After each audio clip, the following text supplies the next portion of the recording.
Oi, gente, como vocês estão? Espero que bem. Hoje a nossa aula vai começar a falar um pouquinho mais sobre a adolescência.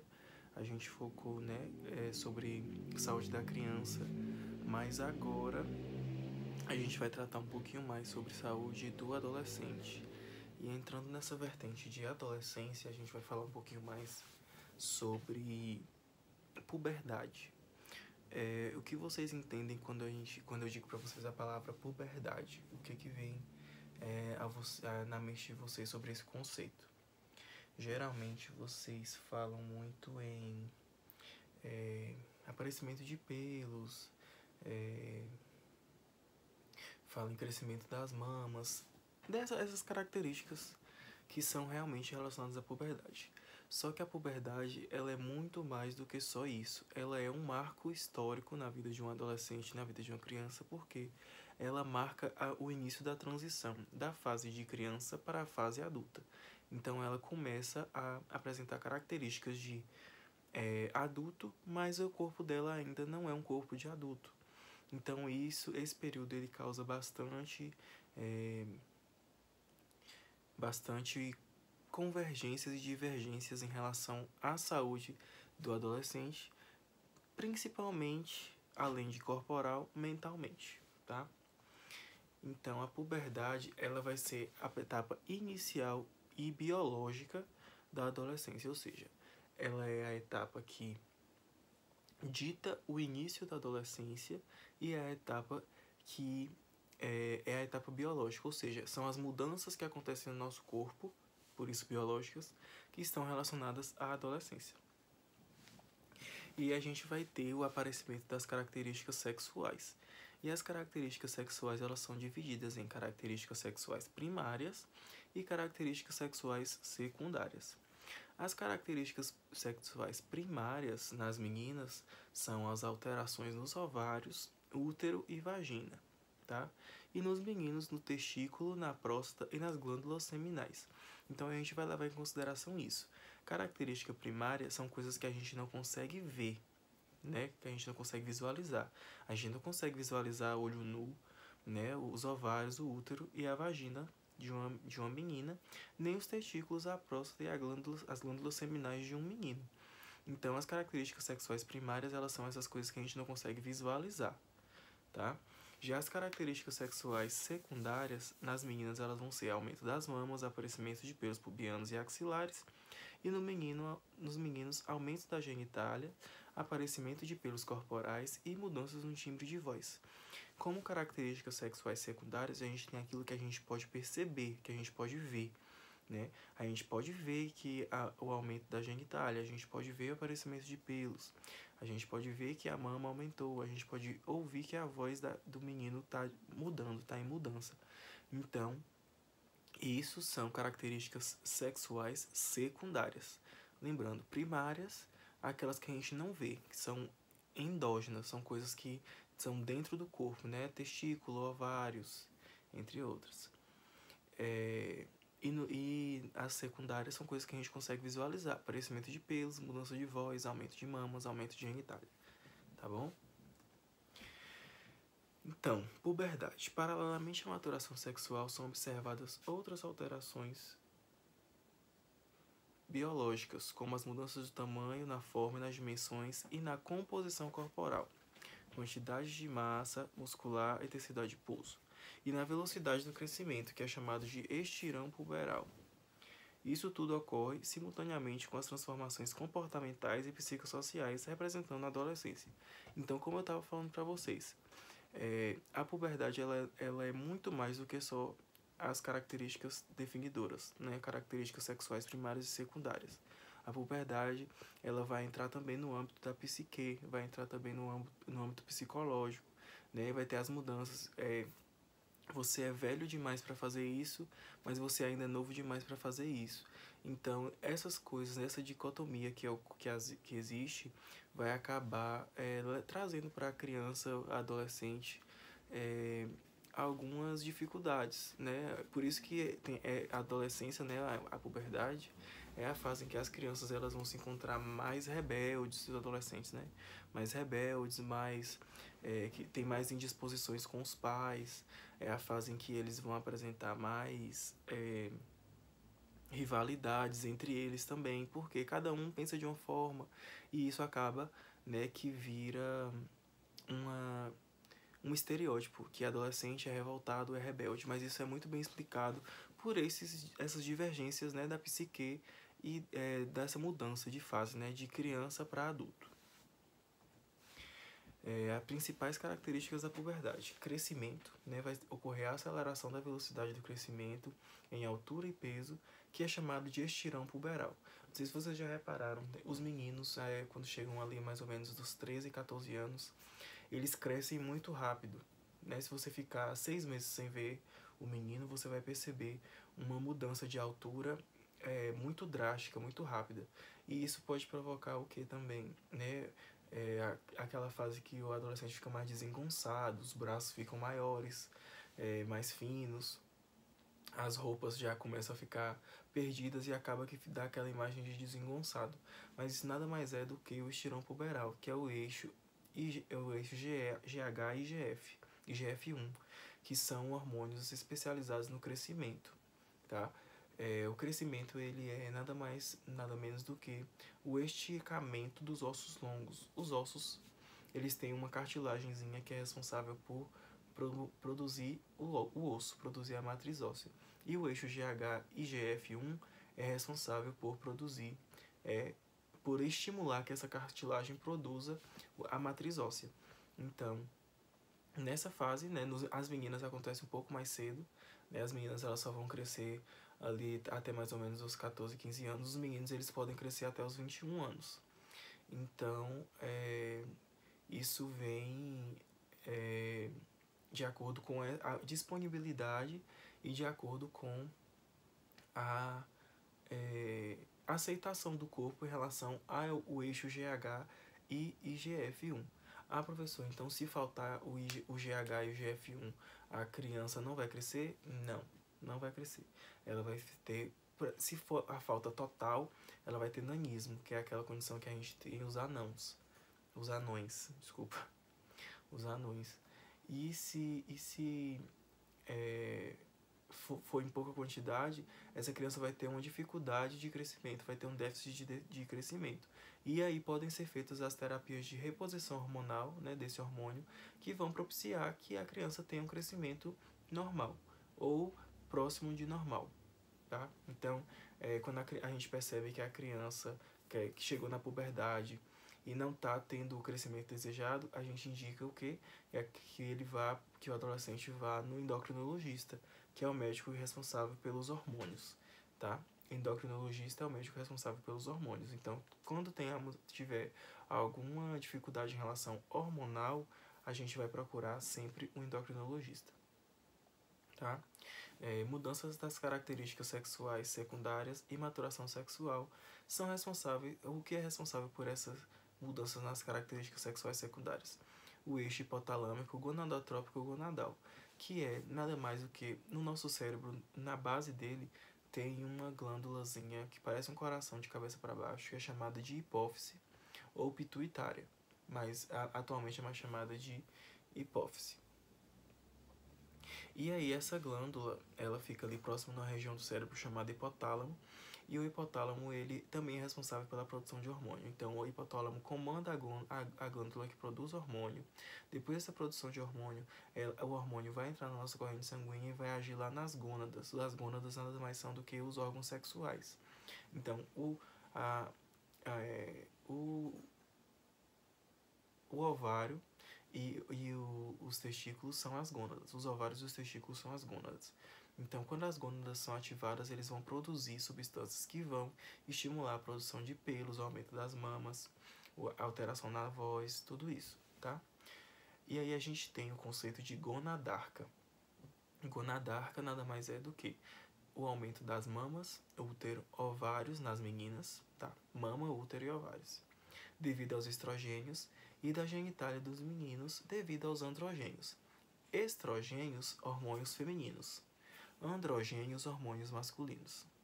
Ah, professor, me fala um exemplo de estrogênio. Um estrogênio. Eu esqueci. Androgênio, a gente tem a testosterona. Ah, estrogênio, a progesterona. E androgênio, testosterona, que são os hormônios que a gente mais conhece, chamados de masculino e feminino. Tá bom? Adrenarca, a gente também tem o conceito de adrenarca, que é o surgimento de pelos pubianos, axilares, faciais devido ao aumento de androgênios produzido pelas suprarrenais, em maior quantidade nos meninos. Então a gente tem que o surgimento de pelos pubianos, axilares e faciais, eles são produzidos nas suprarrenais, por isso que é chamado de adrenarca, renal adrenarca, tá? Adrenarca são responsáveis aumento da produção de pelos, principalmente dos meninos, que é responsabilizada pelos androgênios que são produzidos nas glândulas suprarrenais. Tá? Esses androgênios são principalmente a testosterona. E aí a gente vem com outra parte da puberdade, que são as mudanças da composição corporal. Como assim composição corporal, professor? Vai haver um aumento da massa gordurosa nas meninas e da massa muscular nos meninos e a proporção corporal entre os gêneros. Antes da puberdade, a proporção corporal em meninos e meninas geralmente ela é igual. Tá? O ombro ali na mesma largura do quadril, sem peito, a bunda pequena, todo mundo dessa mesma forma. Em linhas gerais, não estou falando que todo mundo, toda criança é igual, que toda criança vai ser assim, tá bom? Mas ali, quando começa a puberdade, a gente vai ver o quê? Um aumento de deposição de gordura nas meninas, que é a gordura nos seios, a gordura nos quadris e na região dos glúteos. Já nos meninos vai haver um aumento de massa muscular, principalmente nos braços e pernas e ombros. Por isso que a gente tem que as meninas, quando elas são adultas, as mulheres, elas têm o quadril largo e os ombros mais estreitos. Já os homens, eles têm os ombros largos e os quadris mais estreitos, porque eles não têm essa deposição de gordura nas laterais, como as mulheres têm, que são os chamados quadris. Ah, professor, e o quadril serve para quê? O quadril, ele auxilia no equilíbrio corporal quando a mulher está gestante, tá? E também o quadril ele é importante para na hora do parto, porque o depósito de gordura ele ajuda na passagem da cabeça da criança, tá? Outras mudanças corporais, a voz muda tanto em meninos quanto em meninas, mas é mais perceptível em meninos. A pressão arterial muda, a pressão arterial de criança ela é mais baixa. Quando a criança passa a ser adolescente, essa pressão vai aumentar, tá? Maturação óssea, área cardíaca e respiratória também vão aumentar, né? Para acompanhar o crescimento da caixa torácica, o tórax e o coração eles também vão ter que aumentar. Várias enzimas relacionadas às atividades osteoblásticas e do crescimento, hematócrito, hemoglobina, entre outras. O que é atividade osteoblástica, professor? Lembra que eu falei que chega uma fase da criança / adolescente que vai ter uma produção muito grande de osso, porque vai ter o estirão puberal. As células responsáveis pela produção de osso são chamadas de osteoblastos. Então, a atividade osteoblástica é a atividade de produção de matriz óssea. Tá? Hematócrito é a porcentagem de células vermelhas no sangue. Hemoglobina é o pigmento vermelho do sangue que é responsável por transportar oxigênio, entre outras coisas também que a gente vai acontecer. Agora, para a gente refletir um pouco. O surgimento da puberdade em crianças normais é determinado basicamente por fatores genéticos quando se controla os fatores ambientais e socioeconômicos. Tá, o que isso quer dizer, professor? Que o surgimento da puberdade ele não é somente relacionado à idade. Tá? Tipo, eu não posso dizer para vocês que toda criança com 12 anos vai entrar na puberdade. A criança ela vai entrar na puberdade de acordo com alguns gatilhos mentais também. Como assim? O que é gatilho mental, professor? Coisas que a nossa mente induz. Então, se eu vivo num ambiente que tem uma hipersexualização, por exemplo, tudo que a criança assiste tem um conteúdo relacionado à vida adulta, a casal, a sexo, a atividade sexual precoce, o corpo da criança e a mente dela vai entender que aquilo ali é uma coisa que ela precisa logo. Então, o corpo vai acelerar o processo de puberdade. Então, a gente tem relatos de crianças de 8, 9 anos entrando na puberdade, principalmente meninas.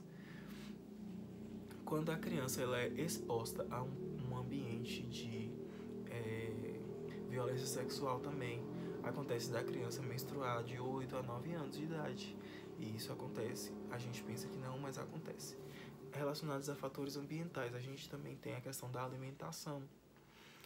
Quando a alimentação da criança ela é deficiente, o corpo ele vai querer poupar de qualquer forma os nutrientes. Então, se o corpo tem dificuldade de se manter, imagina para manter uma menstruação de uma menina, por exemplo. Imagina para manter um aumento de massa corporal e um estirão de um menino. Então essa puberdade ela vai ser retardada, ela vai ser adiada para o máximo possível até que os hormônios não suportem mais e aí vai haver o crescimento dessa criança. Então essa frase que está no slide ela é relacionada a isso, tá? A puberdade feminina, agora a gente vai falar um pouquinho mais específico sobre a puberdade feminina. E ela vai ter início, o primeiro indício da puberdade feminina é a telarca. Telarca, professor, por que você está falando esse tanto de termo estranho? Ô, gente, os termos estranhos existem. Eu também tive que aprender todos eles quando eu fui me formar. Infelizmente, eles são assim, tá? Eu não posso falar assim, simplesmente, aparecimento do broto mamário. Não posso, eu tenho que falar telarca, que é o termo técnico para isso, tá? Igual a gente não fala, deixa eu ver uma coisa, gogó, a gente não fala gogó, a gente fala, como é o nome? Exatamente, esse mesmo, pomo de Adão. Pode acontecer de modo unilateral, né? A telarca ela é o aparecimento do broto mamário e ela pode acontecer primeiro em uma mama e depois para outra, o que pode gerar uma assimetria, né? Uma mama crescer mais rápido que a outra, mas depois a outra acompanha, ou pode ter ali uma diferença. A gente sabe que o nosso corpo ele não é 100% simétrico. A gente pode ter ali algumas alterações de crescimento de uma parte para a outra. Geralmente, após 6 meses, né, depois da telarca, que é o aparecimento do broto mamário, vai acontecer a pubarca ou a adrenarca, que é o aparecimento dos pelos pubianos, tá? Depois disso, vai acontecer a menarca. Menarca, a maioria de vocês sabem o que é. Que é a primeira menstruação, tá?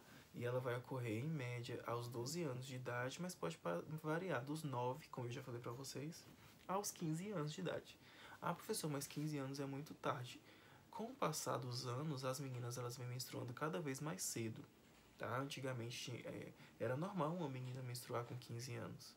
Hoje em dia a gente considera até normal menstruar com 11, com 10, tá? Mas com o passar dos anos essa menstruação ela vem se antecipando. Lembra do que eu falei dos fatores ambientais e de onde a criança vive, da alimentação e tudo? Isso tudo interfere, né, na sexualização, no que está assistindo, no que está passando na televisão, no que está ouvindo, do que está consumindo na internet. Tudo isso vai interferir, né, no início da puberdade. Então, eu associo isso, né, e alguns estudiosos associam essa precocidade da puberdade justamente a isso, justamente a hipersexualização das coisas nos dias de hoje. A menarca aí, como eu falei para vocês, dos 12, mas pode variar dos 9 aos 15 anos, e os órgãos sexuais eles vão se alterar. O útero vai crescer, a estrutura física se adequa para a gestação com o alargamento da bacia, os ossos da estrutura da bacia eles vão se alargar, e vai haver a deposição de gordura em quadris, abdômen e glúteos, que também são coisas que são propícias para a gestação. Quer dizer que a menina com 9 anos ela pode engravidar? Quer dizer que ela pode engravidar. É uma gravidez de alto risco? É uma gravidez de alto risco, porque o corpo dela, por mais que esteja se preparando para uma gravidez, ele não está 100% preparado, tanto fisicamente quanto psicologicamente. Então, é bastante complicado. Então, aqui no slide vai ter um gráfico com imagens, né, de como é a evolução do broto mamário até formar uma mama adulta, tá?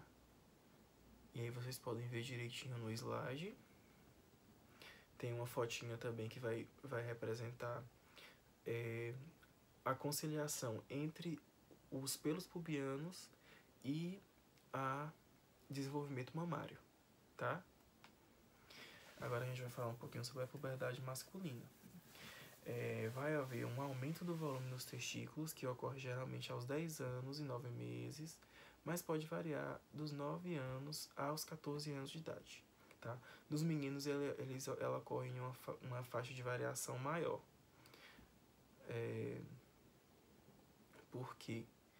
Justamente também por causa dos mesmos fatores, da hipersexualização, às vezes pode acontecer mais cedo, se for uma criança que não passa por esse processo, pode acontecer mais tarde.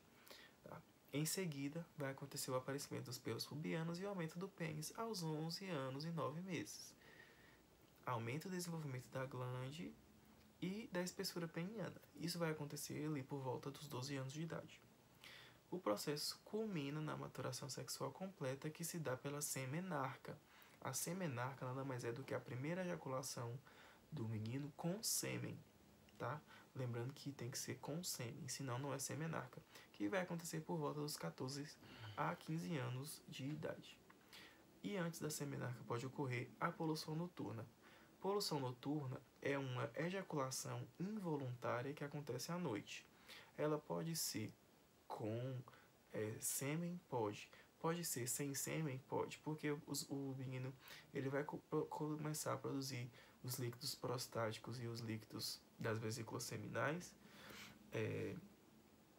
bem antes de começar a produzir espermatozoide, tá?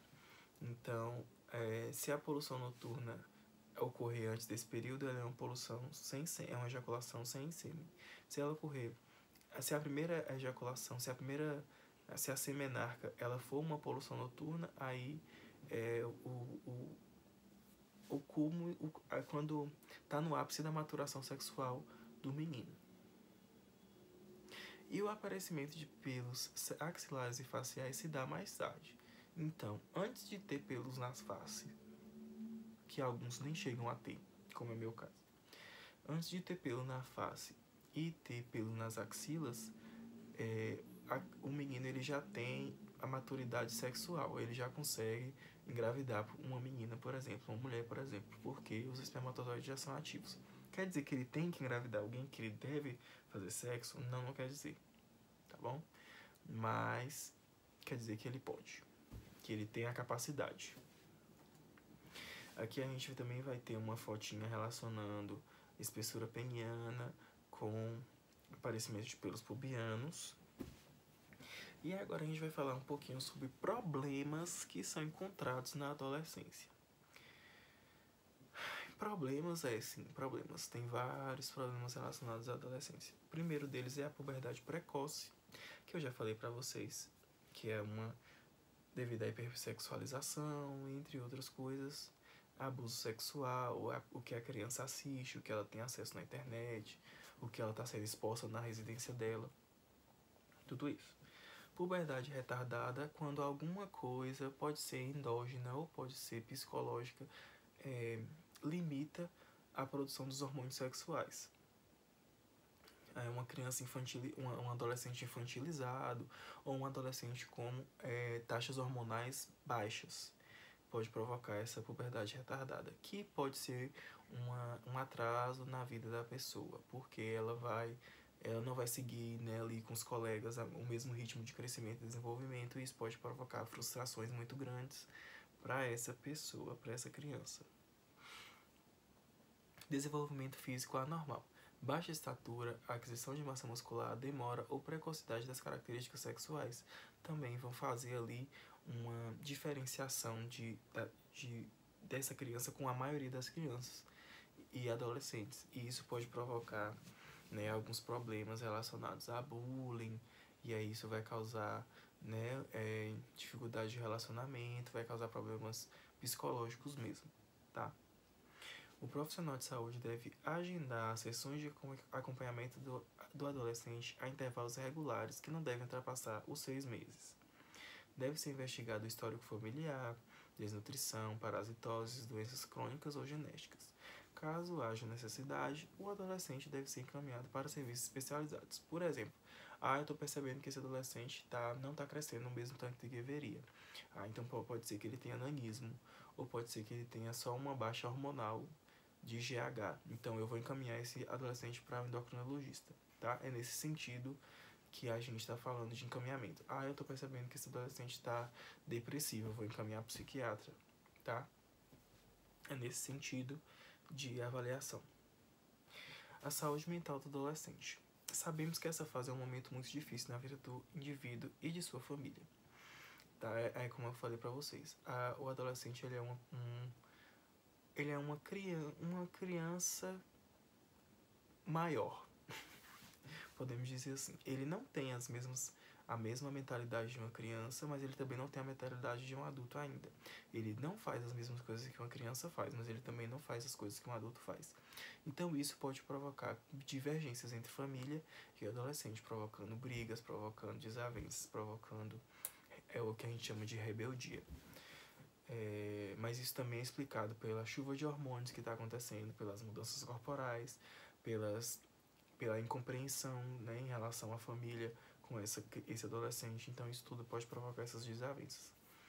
O adolescente começa a querer expressar opinião e pensamentos próprios, mas muitas vezes a família acha que o adolescente não tem direito de expressar opiniões e pensamentos próprios, porque ele ainda é muito novo. Mas como eu disse para vocês, ele ainda não é mais uma criança, ele não pensa mais como uma criança. Então ele tem sim o direito de expressar sua opinião, só que cabe aos pais, né, orientar, dizer se a opinião é válida, se não é, se aquilo deve ser aplicado ou não. Não apenas limitar o poder de fala ou o poder de pensamento do adolescente, porque isso vai causar bastante confusão. Brigas, revoltas e inconformismo, é isso que vai ser provocado. E cabe à família proporcionar um convívio saudável e com diálogo. Diálogo é a solução para tudo. Se você não dialogar, a criança ou adolescente vai se tornar uma pessoa rebelde, uma adolescente rebelde, tá?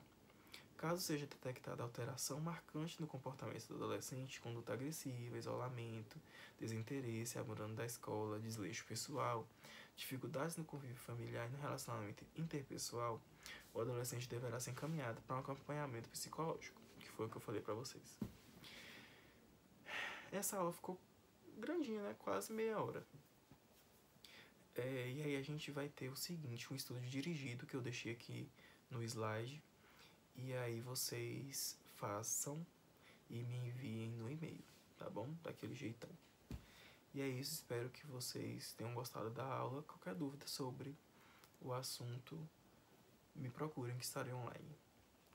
E é isso, até mais, até amanhã.